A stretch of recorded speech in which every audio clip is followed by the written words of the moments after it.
Tax बचाने का हो टेंशन या फिर पेचीदे टैक्स नियमों की उलझन, अटका हो रिफंड या मुश्किल में फंसा हो आपका रिटर्न, हर मुश्किल सवाल का आसान जवाब है टैक्स गुरु, जहां आप ना सिर्फ अपना टैक्स बचाते हैं बल्कि हम टैक्स की उलझनों को सुलझाने के गुर भी आपको सिखाते हैं। नमस्कार, मैं हूं लक्ष्मण राय और आज आपके सवालों का जवाब देने के लिए हमारे साथ हैं जाने माने टैक्स एक्सपर्ट मुकेश पटेल साहब। मुकेश जी, आपका बहुत बहुत धन्यवाद कि आप अहमदाबाद से जुड़े हमारे साथ और ऐसे माहौल में जहां पे चारों तरफ कोरोना का माहौल खौफ छाया हुआ है। सबसे पहले आपसे सवाल जवाब लूं, इससे पहले दर्शकों को बता दूं कि इस बार टैक्स गुरु में क्या खास रहने वाला है। टैक्स गुरु में आज कोरोना संकट के बीच एक बार फिर बढ़ी टैक्स रिटर्न फाइलिंग से लेकर पैन को आधार से लिंक करने की तारीख, जाने कैसे उठाएं इसका ज्यादा से ज्यादा फायदा। 5 लाख रुपए से रिबेट से पार हुई आपकी आय तो होगा भारी नुकसान, हम बचाएंगे टैक्स बचाने का अनोखा तरीका। और लॉकडाउन के दौरान किराएदार ने नहीं चुकाया है किराया और आपने जारी कर दिया है इनवॉइस, तो क्या है आपके पास रास्ते। इन सारे मुद्दों पर बातचीत करेंगे, लेकिन सबसे पहले एक महत्वपूर्ण मुद्दा वो ये है कि सरकार ने टैक्स भरने की अलग अलग जो तारीखें होती है उसमें बहुत ज्यादा बदलाव किया है, उसमें कई सारे रियायतें दी हैं टैक्स पेयर्स को। आखिर क्या रियायतें हैं, सबसे पहले समझते हैं अपने सहयोगी हर्ष वर्मा से। तो कोरोना संकट के बीच सरकार ने टैक्स पेयर्स को राहत दी है। वित्त वर्ष 2018-19 के लिए इनकम टैक्स रिटर्न फाइल करने की आखिरी तारीख जो है वो 31 जुलाई कर दी गई है, जो कि पहले 30 जून थी। इसके साथ ही आधार को पैन से लिंक करने की तारीख में भी बदलाव किया गया है। अब अगले साल यानी 31 मार्च 2021 तक आप पैन को आधार से लिंक कर सकते हैं, ये इसकी आखिरी तारीख होगी। इसके अलावा जो इनकम टैक्स एक्ट है उसके चैप्टर 6A के तहत आने वाले सेक्शन 80C, 80D, 80G में निवेश के लिए टैक्स पेयर्स को 1 महीने का और वक्त मिल गया, यानी 31 जुलाई तक tax payer tax saving instrument में निवेश करके टैक्स बचा सकते हैं। लेकिन यहाँ पर जो ध्यान रखने वाली बात है वो ध्यान रखने वाली बात यह है कि जो बकाया टैक्स चुकाने की तारीख है उसमें कोई भी बदलाव नहीं किया गया है। यानी कि अगर आप जो बकाया टैक्स नहीं चुकाते हैं तो आपको पेनल्टी और ब्याज दोनों ही चुकाना पड़ेगा। इसके साथ ही कंपनियों को भी राहत दी गई है।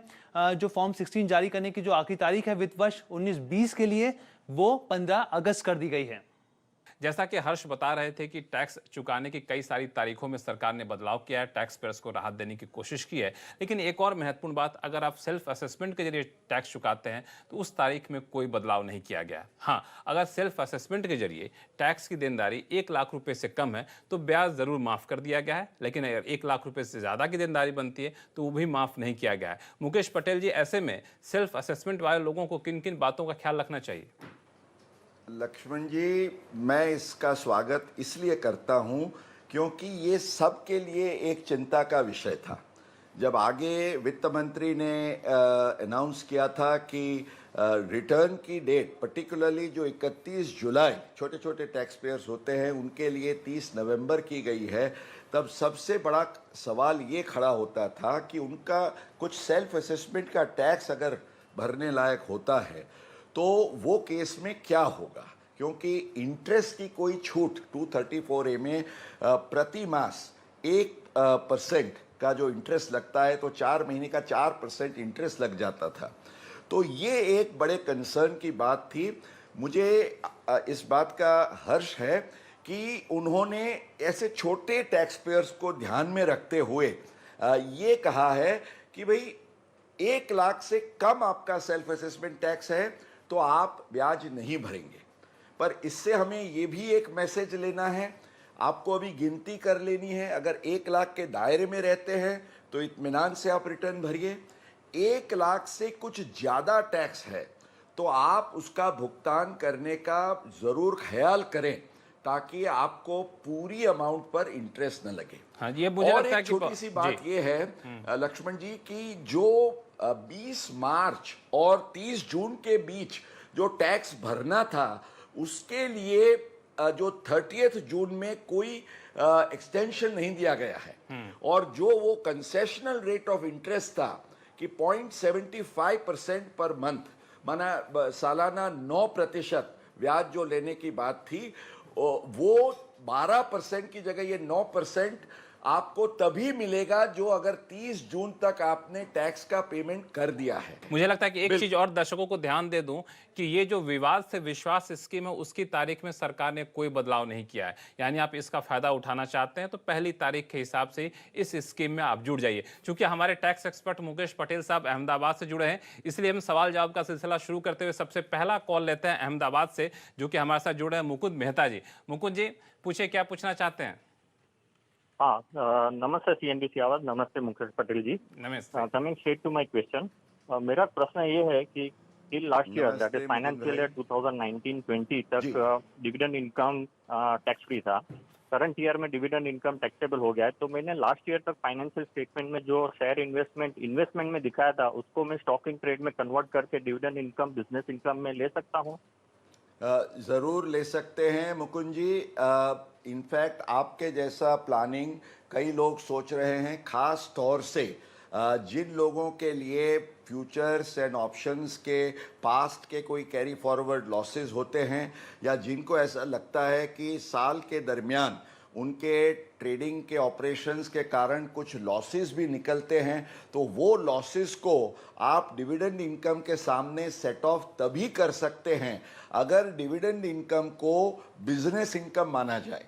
और इसके लिए आवश्यक ये है कि आपके जो शेयर का पूरा पोर्टफोलियो है उसको आपको इन्वेस्टमेंट से स्टॉक इन ट्रेड में कन्वर्ट करना पड़ेगा।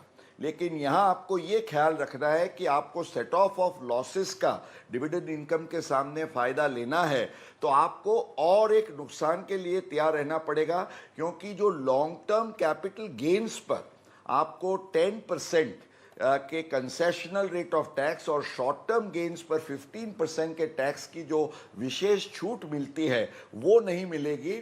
आपको ये बिजनेस प्रॉफिट या बिजनेस इनकम गिना जाएगा ये गेन आपका, इसलिए आपका नॉर्मल रेट ऑफ टैक्स, और अगर 10 लाख से आपकी ज़्यादा आय है तो आपको मैक्सिमम रेट जो 30% का है उस पर ये आपको टैक्स का भुगतान करना पड़ेगा। मुझे लगता है मुकेश पटेल जी ने बहुत अच्छी बात कही कि जो आप चाहते हैं उसमें अगर आप जा रहे हैं तो उसके फायदे तो हैं ही, लेकिन उसके साइड इफेक्ट में उसको भी ध्यान रखना पड़ेगा, उसका आकलन करके ही आपको कदम उठाना होगा।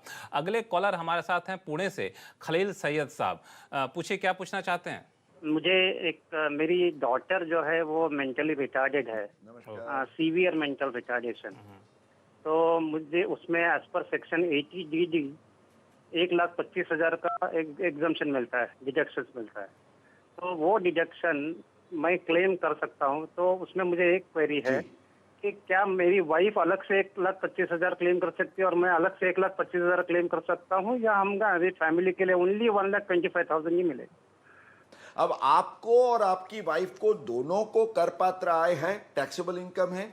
डिपेंडेंट दोनों के लिए आपकी लड़की है, और अगर आपने कुछ भी खर्चा किया है अपनी लड़की के लिए, मान लीजिए 2-5 हज़ार का भी खर्चा आपने किया है, आपकी वाइफ ने भी किया है, तो 1.25 लाख का पूरा डिडक्शन आप दोनों को अलग अलग रूप से मिल सकेगा। इसमें कोई संदेह रखने की आवश्यकता नहीं है। The language of the section is very clear. इस पर कभी कोई मुद्दा या विवाद भी नहीं खड़ा हुआ है। मेरे विचार से आप दोनों आधा आधा बांटने की जरूरत नहीं है। दोनों के लिए बिटिया डिपेंडेंट है, दोनों को इसका पूरा फायदा मिलेगा। ख्याल इतना ही रखना है कि दोनों को कुछ कुछ खर्चा करना चाहिए, उसका एविडेंस होना चाहिए आपके पास। और इस बात का भी ख्याल रखिए कि बिटिया का ख्याल रखिए ताकि जल्द से जल्द स्वस्थ हो, हम सब की यही कामना रहेगी। अगले कॉलर हमारे साथ हैं अहमदाबाद से निखिल शाह जी। लगता है मुकेश पटेल जी हमारे दर्शकों को पता चल गया कि आप जुड़ रहे हैं। अहमदाबाद से एक और कॉलर आ चुके हैं, निखिल शाह जी। निखिल जी पूछिए, क्या पूछना चाहते हैं? नमस्ते। अहमदाबादी हमेशा टैक्स प्लानिंग में अव्वल होते हैं ना लक्ष्मण जी? बिल्कुल। मेरा सवाल ये है कि इन दिनों म्यूचुअल फंड के सिस्टमेटिक विड्रॉल प्लान बहुत प्रचलित हो रहे हैं, तो कंपेयर टू फिक्स डिपॉजिट अगर SWP में इन्वेस्टमेंट करते हैं तो उससे क्या टैक्स बेनिफिट मिलेगा, आप समझाएंगे? खास तौर से जो हाई नेटवर्थ इंडिविजुअल्स हैं, अब उनको फिक्स डिपॉजिट का इंटरेस्ट मिलता है तो सीधा उनको 30% के टैक्स स्लैब में, अगर 10 लाख से या 15 लाख से ज़्यादा है, अब नए स्कीम में भी 15 लाख पर 30% है, आप सब जानते हैं, तो मैक्सिमम रेट ऑफ टैक्स, एक तो इंटरेस्ट के रेट्स भी अब कब होंगे, मान लीजिए आपको 6% ही मिलता है, उस पर आपका 30% लग जाएगा, तो आपका इफेक्टिव यील्ड खाली 4.2% हो जाएगा। अब इसकी जगह आप ये सिस्टमेटिक विड्रॉल प्लान अगर म्यूचुअल फंड का लेते हैं, जहां इक्विवेलेंट या इससे शायद ज़्यादा भी रिटर्न मिल सके, बट इक्विवेलेंट भी अगर हम 6% गिनते हैं, तो मान लीजिए आपकी सालाना सिस्टमेटिक विड्रॉल प्लान, क्योंकि जो मिलता है पैसा उसको कैपिटल गेन के स्वरूप में टैक्स होने का होता है, अगर वो 1 साल के लिए ज़्यादा है, लॉन्ग टर्म गेन है और इक्विटी के नेचर में है, मान लीजिए प्योर इक्विटी है या आर्बिट्राज है जिसको इक्विटी की समकक्ष माना जाता है, तो 112A जो सेक्शन है उसके तहत 1 लाख रुपये का तो आपको सीधा एग्जम्पशन मिलता है, और उसके बाद भी आपको खाली 10% का टैक्स लगेगा। अगर शॉर्ट टर्म में है तो 15% का लगेगा। ये वक्त है छोटे से ब्रेक का। ब्रेक के बाद आपको एक बहुत ही महत्वपूर्ण टिप्स दिया जाएगा हमारे टैक्स गुरु मुकेश पटेल जी की तरफ से। वो ये कि अगर आपका टैक्सेबल इनकम जो है 5 लाख रुपए से ज़्यादा हो जाता है तो आप कैसे अपने टैक्स की देनदारी को बचा सकते हैं। अगर इस टिप्स को नहीं अपनाइएगा तो बहुत भारी नुकसान पड़ जाएगी, इसलिए कहीं जाइए नहीं। लौटते हैं छोटे से ब्रेक के बाद।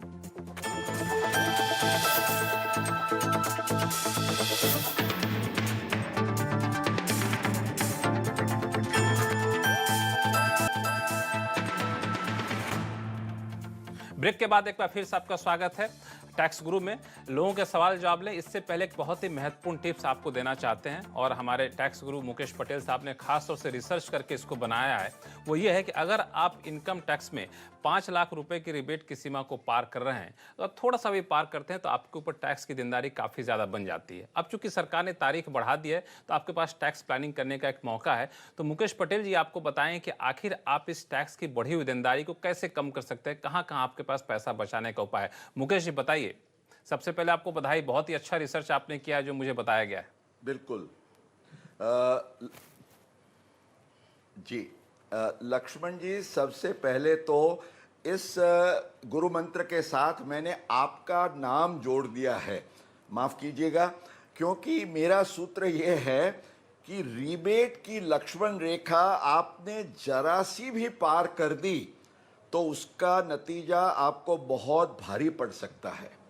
और ये समझाने के लिए मैं ये कहूँगा, हम जानते हैं कि ये 5 लाख का रिबेट का जो प्रावधान है सेक्शन 87A में, वो अगले वित्तीय वर्ष के बजट में आया था, और ये जो 2019-20 का वित्तीय वर्ष है जिसका रिटर्न हम असेसमेंट ईयर 2021 में भरने जा रहे हैं, जिसके लिए डेट है 31 जुलाई, 30 जून को 31 जुलाई कर दी गई है जैसे बताया आपने।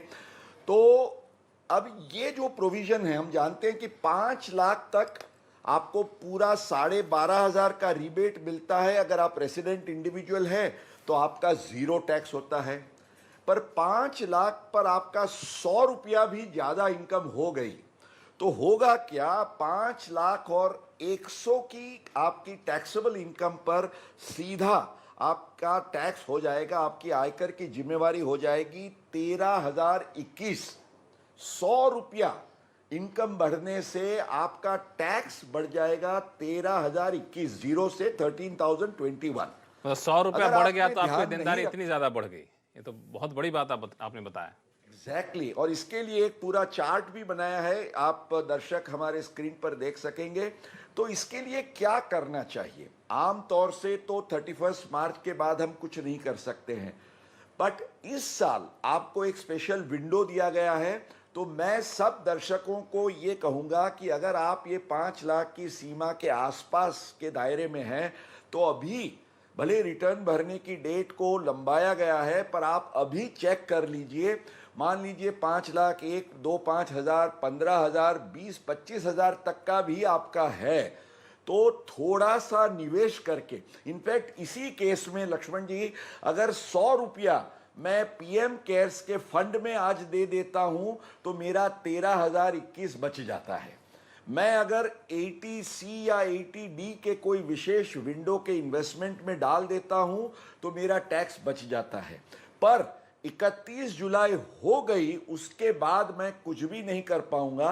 मुझे लगता है आपने एक बहुत ही अच्छी बात बताई मुकेश जी, वो ये कि मान लिया आपने टैक्स बचाने के सारे तरीके आपने फुल एग्जॉस्ट कर लिए हैं, तो फिर भी टैक्स की देनदारी बन रही है, तो 100 रुपये आप पीएम केयर फंड में दे देंगे तो आपके ऊपर 13,000 रुपये से ज़्यादा की टैक्स की देनदारी बच जाएगी।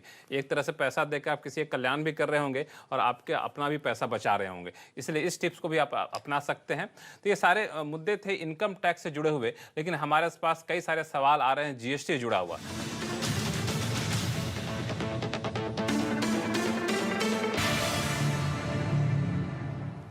तो जीएसटी से जुड़े सवाल सबसे पहला लेते हैं, पंजाब के होशियारपुर से हमारे साथ हैं सोनी सैनी जी। सोनी जी पूछिए, क्या पूछना चाहते हैं? हाँ जी, नमस्कार लक्ष्मण जी। नमस्कार मुकेश जी। सर मेरा क्वेश्चन है कि जैसे किसी को सर्विस का कॉन्ट्रैक्ट है, किसी को एडवांस पेमेंट मिलती है तो उस पर भी जीएसटी एप्लीकेबल होता है। जैसे सपोज ए ने बी को 1 लाख रुपया एडवांस दिया, तो जो रिसिपिएंट है वो उस पर सर जीएसटी लायबिलिटी कैसे डिस्चार्ज करेगा? और सेकंड है, जब उसका वो सपोज नेक्स्ट मंथ में बिलिंग करेगा और बिलिंग पे वो उसका जीएसटी का जो पहले जमा करा दिया एडवांस पे, वो उसको कैसे नॉक ऑफ करेगा, कैसे एडजस्ट करेगा सर? बिल्कुल सोनी जी, इसके लिए मैं एक टेक्निकल वर्ड है but in a very simple way मैं एक्सप्लेन करूंगा। आपको रिवर्स इंजीनियरिंग करना है, क्योंकि पहले तो जीएसटी का एक सिंपल प्रिंसिपल या जो कानून है वो समझ लेना है कि आप कोई भी पेमेंट करते हैं तो तब जीएसटी की लायबिलिटी उसके साथ जुड़ जाती है, भले वो एडवांस के स्वरूप में हो तो भी। तो जब जिसको आज मान लीजिए 1 लाख रुपया मिला है एडवांस, तो उसको जीएसटी तो भरना ही भरना है। तो आपको क्या करना है कि 1 लाख को रिवर्स इंजीनियरिंग करेंगे तो अराउंड 85,000 का मेन पेमेंट होगा और उसका 18% गिनेंगे तो और 15,000 के आसपास उसका टैक्स हो जाएगा। तो जो 1 लाख रुपये की आप जब रसीद देते हैं, इसको आप इस तरीके से ब्रेकअप करके करिए। 15,000 जीएसटी भर दीजिए और 85,000 आपको मिला है ऐसे रखिए। जब आपको और 18,000 बाद में मिलता है मान लीजिए, या जो, तो उसका अकाउंटिंग के टाइम में वो अमाउंट के साथ भी आप 3,000 और बाकी का अमाउंट को वो उसमें 15,000 लेके आप उसी मेथोडोलॉजी से उसको ठीक ठाक कर सकते हैं। बट ख्याल ये रखिएगा, आप ये मत समझिए कि एडवांस है इसलिए मेरी कोई जीएसटी की लायबिलिटी नहीं है। जीएसटी की लायबिलिटी आपकी बिल्कुल बनती है विथ ईच पेमेंट, और उसको उस तरीके से आपको बांटना चाहिए। चलिए, अगले कॉलर हमारे साथ हैं दिल्ली से अतुल जी, फोन लाइन पर जुड़ गए हैं। अतुल जी पूछिए, क्या पूछना चाहते हैं? हाँ, मैं ये नमस्कार लक्ष्मण जी। नमस्कार। नमस्कार। मैं ये जानना चाहता हूँ कि हम लोग एक एलईडी बल्ब बनाने वाली कंपनी से अपना बिजनेस करते हैं, जो 2 साल की वारंटी पे हमें एलईडी ट्यूब्स बल्ब वगैरह प्रोवाइड करती है, जिसमें 2 साल की वारंटी होती है। और जब वो खराब होता है या कोई वजह से वो वापस लेती है और दोबारा जब देती है तो उस पर वो फिर से जीएसटी लगा देती है। तो क्या एक बार दिए हुए सामान पे 2 बार जीएसटी लगाई जा सकती है इस तरह से? समझिए, आपको जब ये जीएसटी का आप पेमेंट करते हैं तो उसी के साथ आपको इनपुट टैक्स क्रेडिट की भी सुविधा मिलती है। अब कानून ये कहता है कि अगर आप सेटिस्फाई करते हो सेलर को कि भाई ये जो इनपुट टैक्स क्रेडिट मुझे परचेजर के तौर से मिली है वो मैंने एंजॉय नहीं की है, उसको मैं रिवर्स कर रहा हूं, तो इसका एविडेंस दे के आप उसको रिक्वेस्ट कर सकते हैं कि वो जीएसटी जो है उसका आपको क्रेडिट नोट दे। बट आम तौर से ये सब करना काफ़ी कॉम्प्लिकेटेड है, इसलिए आपको क्या करना है कि इनपुट टैक्स क्रेडिट आप ये बार ले सकते हैं और दूसरी बार जब आपको जीएसटी चार्ज करते हैं उसकी भी क्रेडिट आप ले सकते हैं। तो इफेक्टिवली उसमें आपको कोई नुकसान नहीं जाता है। और जैसे मैंने कहा, थियोरेटिकली आपको अगर क्रेडिट नोट लेनी ही है तो आपको ये प्रूव करना पड़ेगा, क्योंकि लॉ सेज कि अगर हम ये रूल नहीं रखेंगे तो ये हो सकता है कि आप 2 बार इनपुट टैक्स क्रेडिट ले लें, तो this would be मिसचिफ of law. हालांकि बहुत ही दिलचस्प सवाल है, ऐसी समस्या कई लोग सामना करते होंगे और उसको बहुत ही बेहतरीन तरीके से आपने समझाया है। अभी फिलहाल वक्त है छोटे से ब्रेक का। ब्रेक के बाद बताएंगे कि लॉकडाउन के दौरान किराएदार ने नहीं चुकाया किराया और आपने जारी कर दिया है इनवॉइस, तो क्या है आपके पास रास्ता, बताएंगे छोटे से ब्रेक के बाद।